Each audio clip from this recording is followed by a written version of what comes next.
अगलावा मजबूरी नू आन जान दी कसूरी नू जहर बने हाँ तेरी पी जावा मैं पूरी नू आना सी ओ नहीं आया दिल बाग बाग मेरा टकराया कागा बोल के डस जावे पावा क्यों दी चूरी नू रावाच पावाच ओनू लुगावा कोई मैनू ना रोके मेरे डोल जुदाइयां दी तेनू खबर किवें होवे आ जावे दिल तेरा पूरा भी ना होवे। क्या फर्क पड़ता है, ऐसे भी तुम्हारे व्यूज नहीं जाते हैं, ऐसे भी नहीं जाएंगे। कौन सा वायरल होना है? कौन सा तुमको वायरल होना है। अचानक से जब मैं सुबह उठी तो मैं शॉक कि ये क्या हो गया, लग रहा है मेरा फ़ोन हैंग हुआ है, नहीं तो मेरा इंस्टाग्राम हैक हुआ है। हो गया 1 मिलियन हो गया तो अब रुक जाएगा। आई नेवर एक्सपेक्टेड कि ये 27-28 मिलियन चला जाए। वायरल मतलब क्या होता है? कि अरे मम्मी सब लोग जान गया हमको। किचन में खाना बनाते हुए लोगों को मशहूर होते बहुत देखा, लेकिन पहली बार किचन में गाना गाते हुए लोगों को मशहूर होते देखा। हमने बाथरूम सिंगर का कॉन्सेप्ट तो सुना था, लेकिन पहली बार किचन सिंगर सुना। जी हाँ, आप सही समझ रहे हैं, हमारे साथ किचन सिंगर और Indian singing sensation Shalini Dubey हैं। शालिनी, स्वागत है आपका राज की बात पे और हमारे ख़ास पेशकश छोटी शहर बड़ी कहानियों में। बहुत बहुत शुक्रिया, बहुत बहुत नमस्ते एंड थैंक यू ऋषभ भैया for inviting me here and आगे बाकी बातें बाद में होंगी। सबसे पहले ये बताइए, ये जो कॉन्सेप्ट है किचन में गाना गाने का, ये जो यूनिक कॉन्सेप्ट है, ये कहाँ से आया आपके जहन में? एक्चुअली ये कॉन्सेप्ट पहली बार आया ही नहीं मेरे दिमाग में, ये बहुत ही रैंडम था और ये बिल्कुल प्री प्लान नहीं था, ऐसा कुछ भी प्लानिंग नहीं था। मुझे आदत है काम करते करते गाने की, कुछ भी करते करते गाने की। तो मैं बस खाना बना रही थी, मैं बस गाना गा रही थी, मेरी बहन को अच्छा लगा, उसने शूट कर लिया एंड आई जस्ट अपलोडेड और बस ये सब हो गया भगवान की कृपा से। मुझे सीरियसली नहीं पता, ये बिल्कुल प्लान नहीं था। तो ये क्लियर कर दूं मैं कि ये बिल्कुल प्री प्लान नहीं था, बहुत ही रैंडम था। कुल मिला के आप अचानक से पसूरी गाना गाती हैं, बहन आपकी रिकॉर्ड करती है। वो गाना जब आपने अपलोड किया अपने इंस्टाग्राम पे और जब अचानक से वायरल होना स्टार्ट हुआ, जब आप सुबह उठती हैं और आपको पता होता है कि ये वीडियो मिलियंस में जाने लगा, तो वो क्या रिएक्शन था? एक्चुअली ये ऐसा हुआ ना कि मैं खाना बना रही थी और उससे पहले लोगों ने ये भी बोला कि मेरे कान में ईयरबड्स है, तो उसको भी मैं क्लियर कर दूं कि मैं उससे पहले पसूरी सुन रही थी। खाना बनाते बनाते मैं सुन रही थी और मुझे अच्छा लगा, तो आई वाज लाइक कि ठीक है, गाते हैं गुनगुनाते हैं। तो उसने शूट कर लिया। फिर मैंने बोला कि नहीं यार, अच्छा नहीं लग रहा, अपलोड नहीं करते हैं। तो उसने बोला नहीं यार, ऐसे भी व्यूज़ नहीं जाते, डाल दो ना, क्या फ़र्क पड़ता है। मैंने कहा ठीक है। नहीं, वो लाइन बताओ कि जो बहन ने आपको बताया था। हाँ, उसने वही लाइन बताया कि क्या फ़र्क पड़ता है, ऐसे भी तुम्हारे व्यूज़ नहीं जाते हैं, ऐसे भी नहीं जाएंगे। कौन सा वायरल होना है? कौन सा तुमको वायरल होना है। तो मैंने कहा ठीक है, ये भी बात सही बोल रही हो।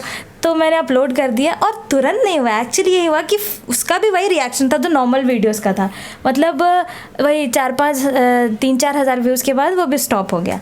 एंड उसके बाद ये चीज़ें स्टार्ट हुई, लगभग 10 दिन के बाद वो वायरल हुआ। मतलब नॉर्मल 10 दिनों तक लाइफ नॉर्मल चली एंड 10 दिन के बाद अचानक से जब मैं सुबह उठी तो मैं शॉक कि ये क्या हो गया, लग रहा है मेरा फ़ोन हैंग हुआ है, नहीं तो मेरा इंस्टाग्राम हैक हुआ है, कुछ तो गड़बड़ हुआ है कि मेरा तो नहीं है ये।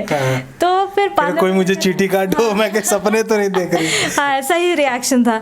तो मैं बोला कि ये क्या हो रहा है, ये क्या हो रहा है। 10,000 व्यूज़, 12,000 व्यूज़, मैं इतनी में खुश थी।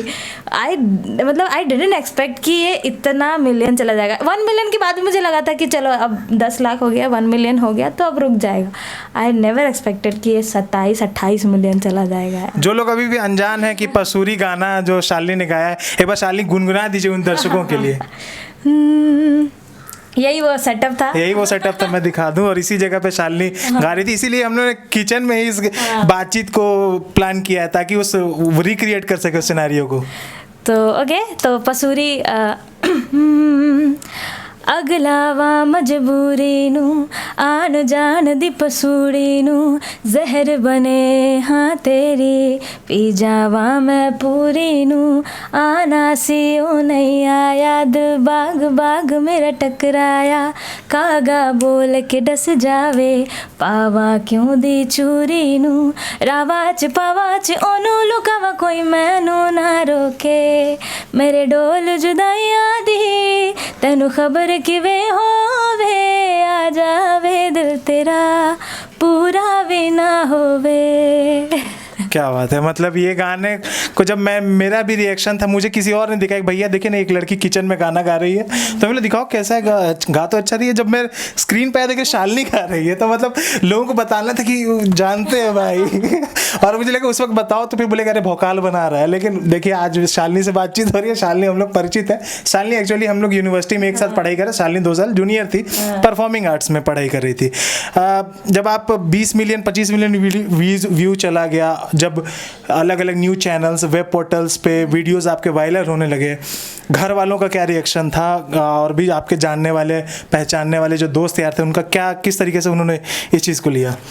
एक्चुअली बहुत, क्योंकि बहुत अचानक सा था ना, रैंडम था। तो मैं, एक तो मेरे मम्मी पापा को इंस्टाग्राम का कुछ नहीं पता था, वो फेसबुक चलाते थे और उनको ये, तो जब ये सब होने लगा तो उनके पास भी न्यूज़ आने लगे और फिर उनकी क्यूरियोसिटी भी बढ़ी कि क्या।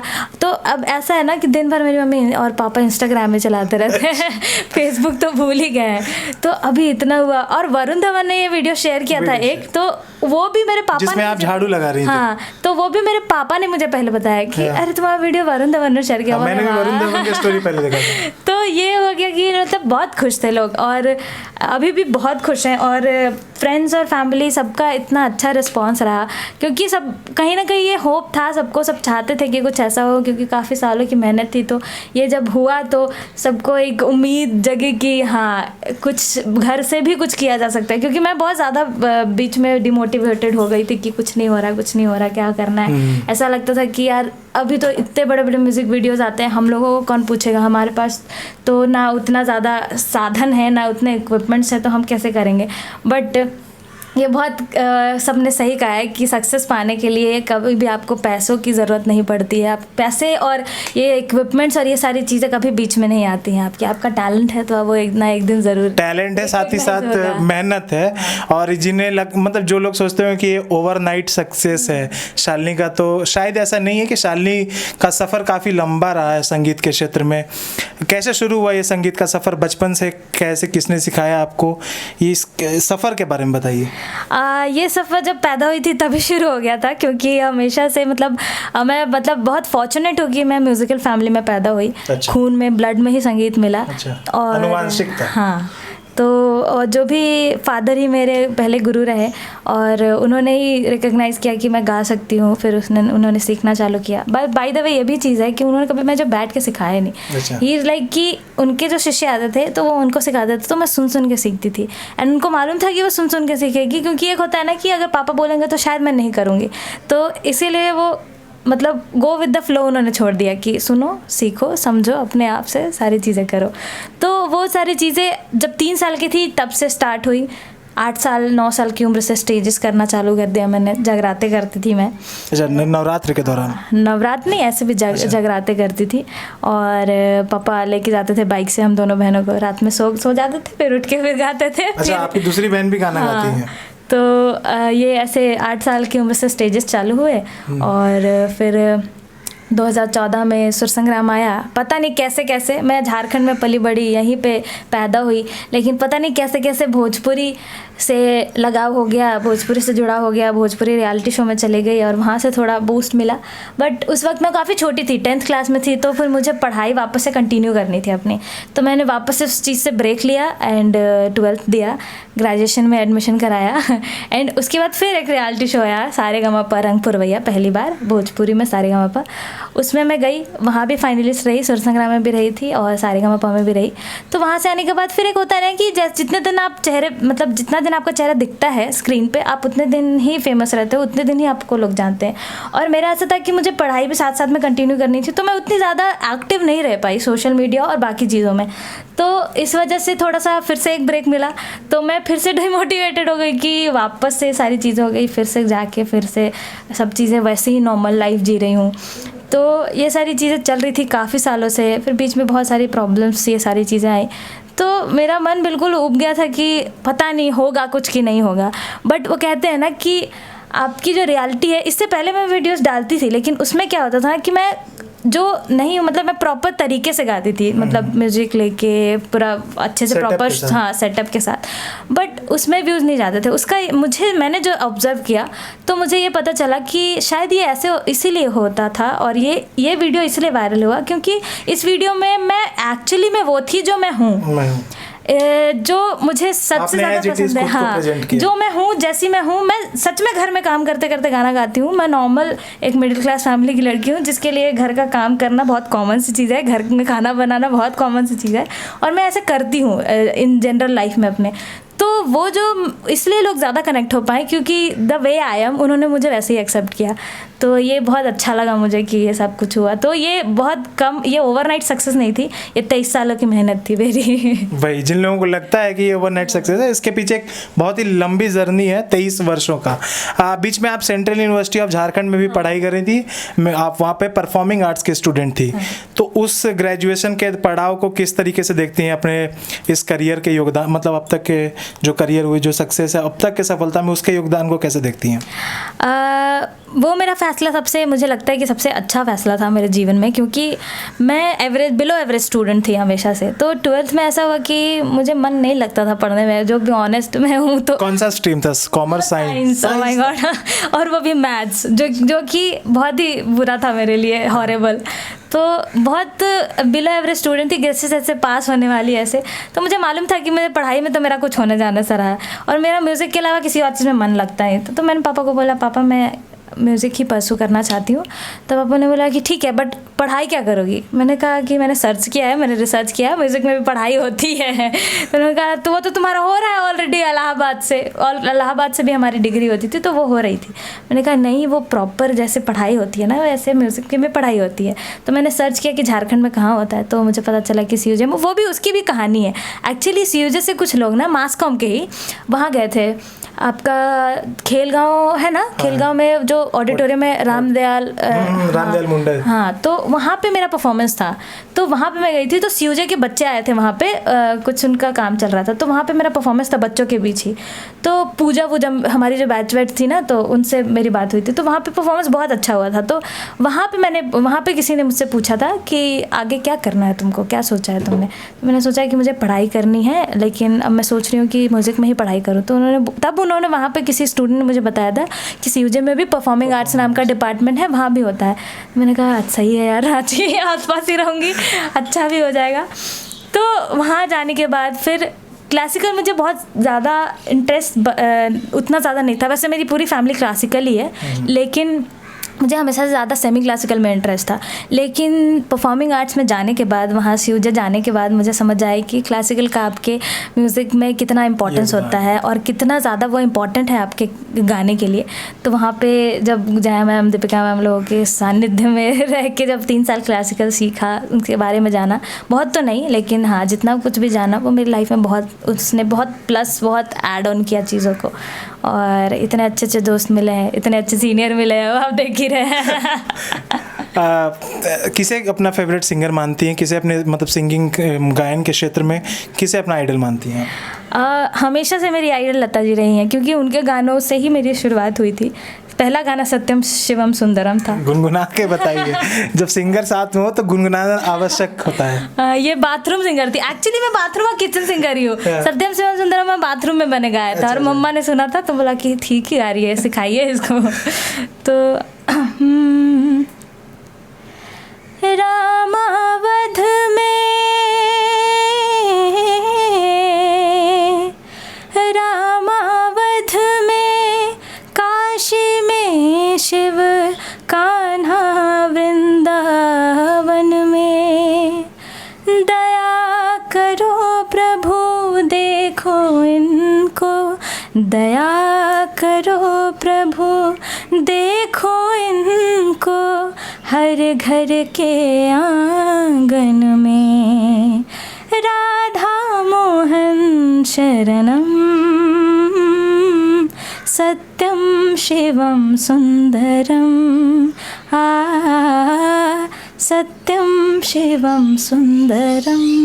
क्या बात है। मतलब ये अंदर से फील आ रहा है जब आप गा रही हैं। तो लता माँ का ये गाया हुआ गाना है और पिछले वर्ष उनका देहांत भी हो गया, तो बहुत दुखद क्षण था। बहुत दुखद क्षण था हमारे लिए। दुख से एक बात और है कि आपके जीवन में काफ़ी स्ट्रगल भी रहा है अब तक।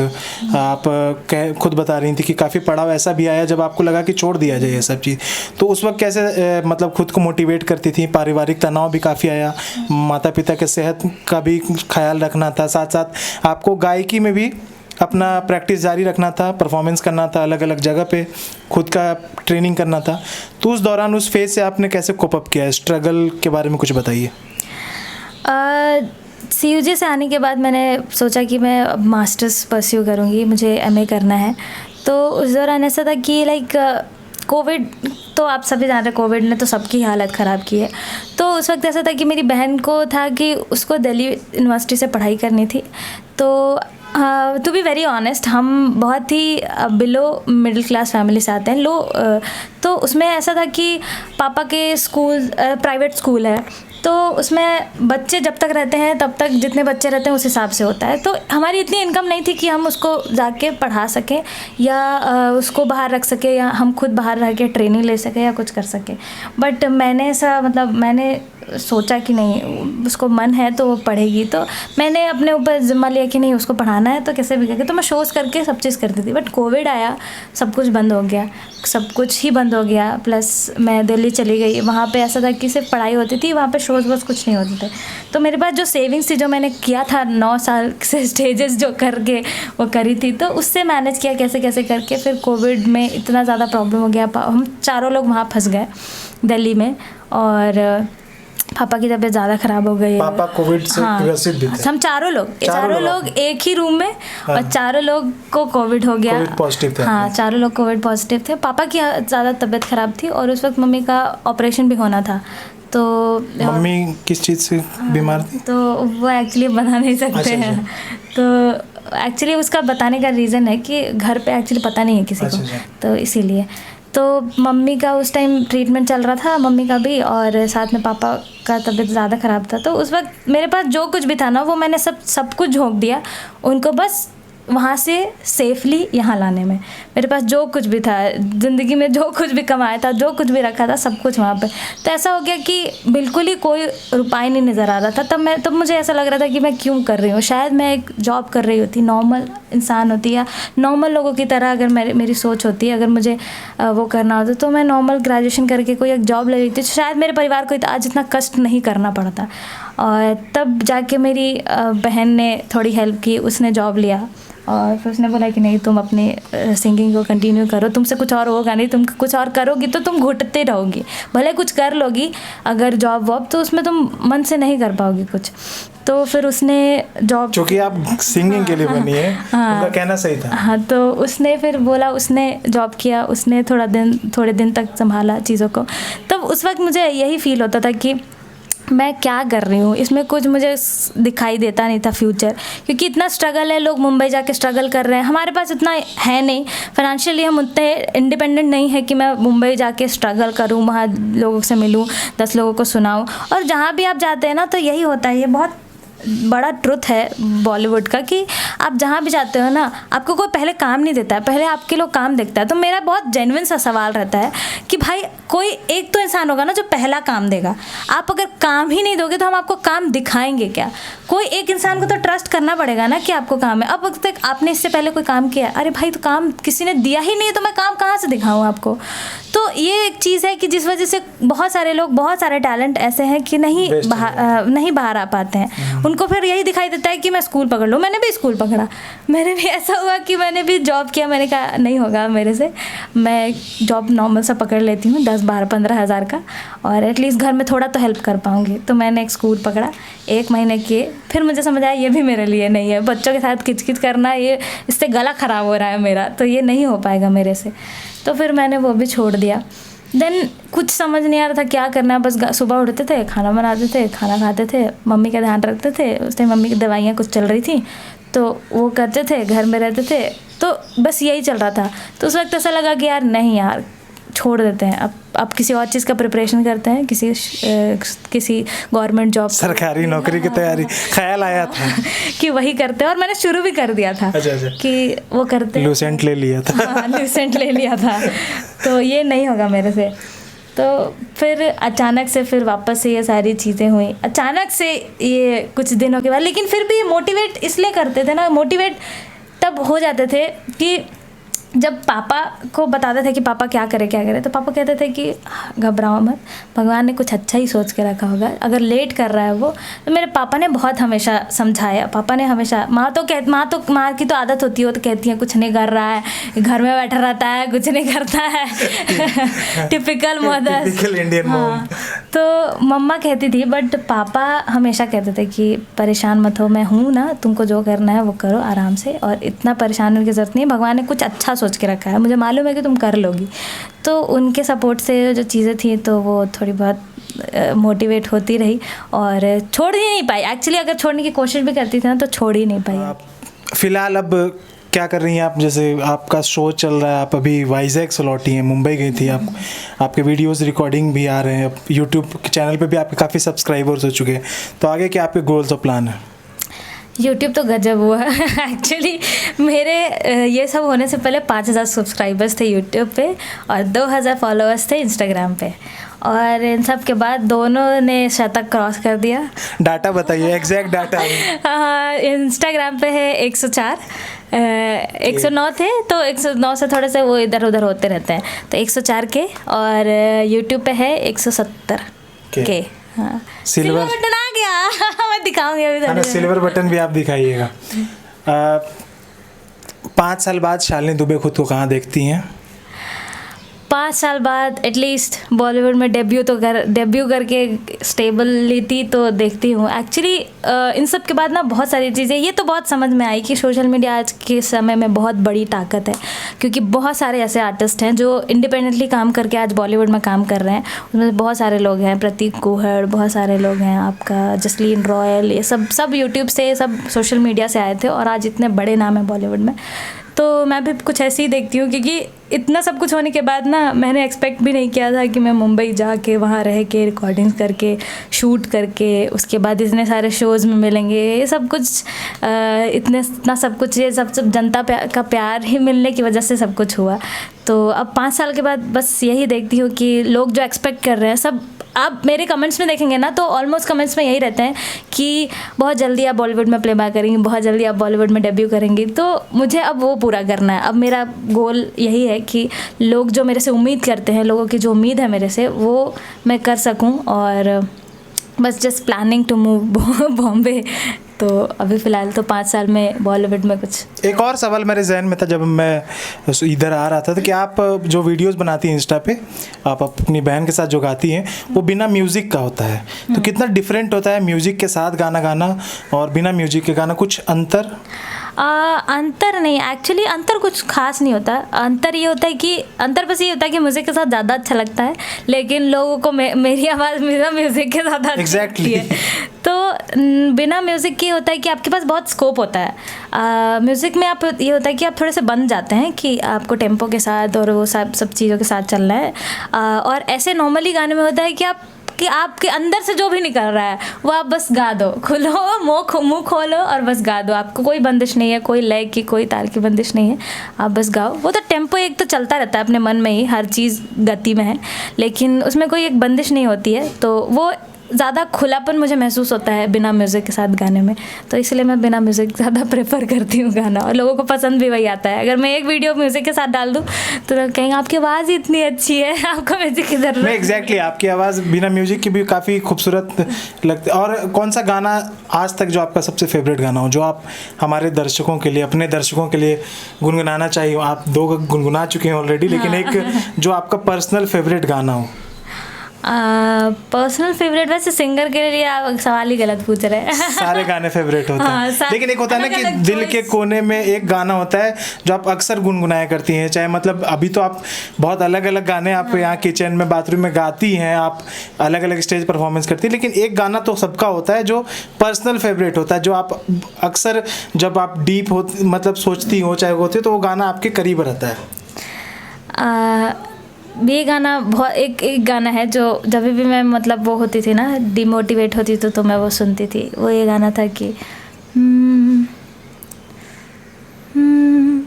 मुझे तेरी मोहब्बत का सहारा मिल गया होता, अगर तूफान नहीं आता, किनारा मिल गया होता। एक्चुअली ये गाना इसलिए मेरा फेवरेट हो गया था क्योंकि कोविड के बाद से ना ज़्यादातर सिचुएशन मेरे सैड ही होते थे, तो मैं सैड सॉन्ग ज़्यादा सुन। तूफान और किनारा वहीं से आता है। एक मैसेज जो आप आज के जो डिजिटल कंटेंट क्रिएटर हैं, क्योंकि आप भी अब एक डिजिटल कंटेंट क्रिएटर हैं, आप इंस्टा पे वीडियोस डाल रही हैं, आप यूट्यूब प्लेटफॉर्म का काफ़ी बखूबी इस्तेमाल कर रही हैं, एक मैसेज जो आप नए जो अभी लोग हैं जो डिजिटल कंटेंट क्रिएशन में आए हैं, तो उनको क्या मैसेज देना चाहेंगे? मेरा मैसेज सबसे 2 मैसेजेस हैं। एक पहला मैसेज यही है कि बी योर सेल्फ, जो आप हो आपको एज इट इज़ आप अपने आप को वैसे ही प्रेजेंट करो। आपको जो चीज़ें अच्छी लगती, सबसे ज़्यादा दिल से जो चीज़ें अच्छी लगती हैं वही आप उसी वे में आप सामने आओ। और दूसरी चीज़ ये कि कंटिन्यूटी सेकंड थिंग्स है। और एक और चीज़ कि क्रिएटिविटी, आप कुछ नया जब तक ट्राई नहीं करोगे, तब जब तक ट्रेंड फॉलो करोगे तब तक आप उस चीज़ तक वहाँ तक एटलीस्ट डिजिटल बहुत बड़े क्रिएटर नहीं बन सकते हो। आपको ट्रेंड सेटर बनना पड़ेगा, आपको लोग फॉलो करें, ये बहुत इंपॉर्टेंट है आज के ज़माने में। क्योंकि अगर आपके गाने मतलब जैसे सिंगर्स की बात कर रही हूँ, क्योंकि कुछ ऐसे सिंगर्स हैं जिनके ऑडियोज़ यूज़ करके लोग उसको ट्रेंड बना देते हैं, तो वो ट्रेंड सेटर हो गए। जैसे मेरे वीडियोज़ भी थे कि वो, तो आप ट्रेंड फॉलो करेंगे तो वो जो ट्रेंड सेटर है वो सेटर ही रहेगा, आप वहीं रहोगे, आप फॉलोवर ही कहलाओगे। तो be creative, be consistent and be yourself. तो ये 3 चीज़ें हैं जो मैंने ऑब्जर्व की है। राज की बात से बात करके कैसा लगा, दर्शकों को बताइए। पहली बात कि ये कोई वो नहीं है, यहाँ कुछ फॉर्मल कुछ नहीं हो रहा है, सब कुछ एकदम बातचीत चल रहा है। इनफॉर्मल है, क्योंकि ऋषभ भैया हैं, मेरे भैया हैं। और स्टेज यूनिवर्सिटी में पहला स्टेज भी इन्होंने ही दिया था मुझे, क्योंकि जब यूनिवर्सिटी में पढ़ते थे, खेल गाँव हमारा वो स्पोर्ट्स का इवेंट होता था, तो उसमें कल्चरल इवेंट का पहला शो भैया ने मुझे, हाँ खेलोत्सव, वो भैया ने कराया था और उसमें मुझे परफॉर्म करने का मौका दिया था। कहानी याद है कि मैंने फोन पे जिद किया था कि आना ही होगा, अब जैसे अब दिल्ली गई, मैं दिल्ली में थी और तो भैया ने बोला कि आना ही होगा, प्लीज़ आ जाओ यार, ऐसे मत करो। तो टिकट विकेट सब करा के भेजा था मुझे वहाँ पे।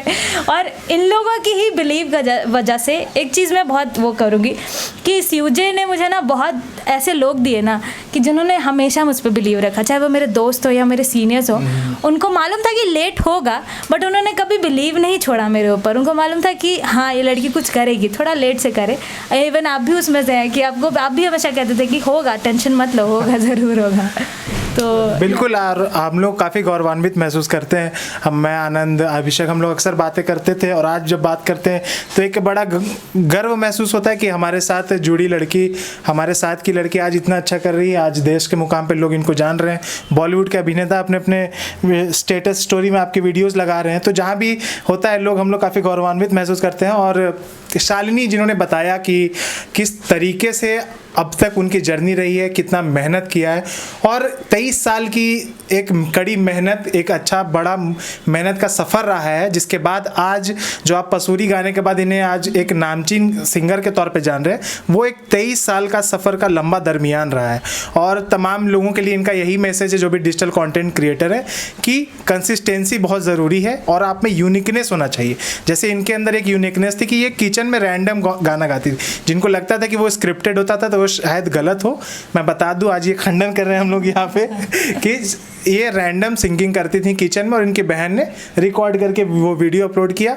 और वो उतने सालों की मेहनत, घर वाले किचन एक्चुअली कुछ भी करते, कुछ भी झाड़ू लगाते हुए, झाड़ू लगाते, पोछा लगाते, डस्टिंग करते, कुछ भी करते, इवन बाथरूम साफ करते भी गाना गाती। तो ये इन्होंने अब तक अपने जीवन को सिंगिंग के जो चीज़ को उसको जिया है, कुल मिलाकर उसको लार्जर देन लाइफ उनके लाइफ में सिंगिंग है। और जिसके बाद आज आप शालिनी को देख सक रहे हैं।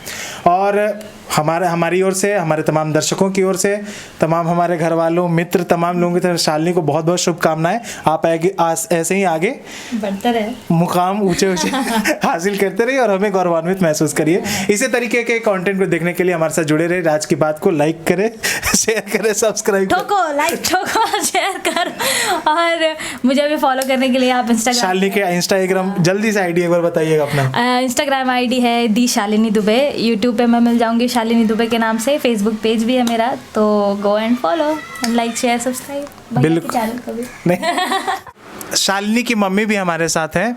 कैसा लगा जब बेटी का ये सक्सेस आपने देखा तब? अब क्या बताऊँ, मुझे तो बहुत अच्छा लगा। और हम ये सोच भी नहीं पाए थे कि ये सब वायरल क्या होता है। हमको तो कुछ मालूम ही नहीं था। अचानक से सब लोग बोल रहा है कि आपकी बेटी को यहाँ इसमें देख रहे हैं, ये न्यूज़ चैनल में देख रहे हैं।